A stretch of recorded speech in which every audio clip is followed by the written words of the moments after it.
என்ன அழகா நின்று கடலை போட்டுக்கிட்டு இருக்கான் பாரு. காலேஜுக்கு நேராச்சு, நீ இவனுக்கும் கவலை இல்லை, அந்த பிள்ளைக்கும் கவலை இல்லை.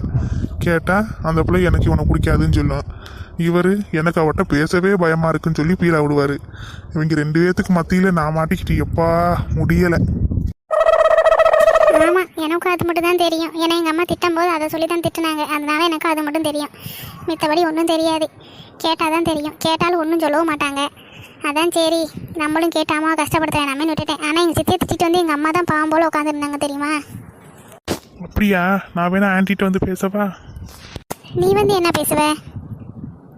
அதான் எப்படி பார்த்தாலும் நம்ம 2 பேரும் சொந்தக்காரங்களாயிட்டோமே, அப்புறம் என்ன, வந்து பேசுனா சரியா போச்சு. சரிதான், நீ வந்து எங்கள் அம்மாட்ட பேசுனேன்னு வச்சுக்கோ, எங்கள் அம்மா விளக்கு மரம் தூக்கிட்டு உன்னையும் அடிப்பாங்க என்னையும் அடிப்பாங்க. பேசாமல் இரு. அடிக்க சொல்லுமா அப்பயாச்சும் இவன் திருந்துறானான்னு பார்ப்போம். பேசி முடிச்சுட்டு வாடானா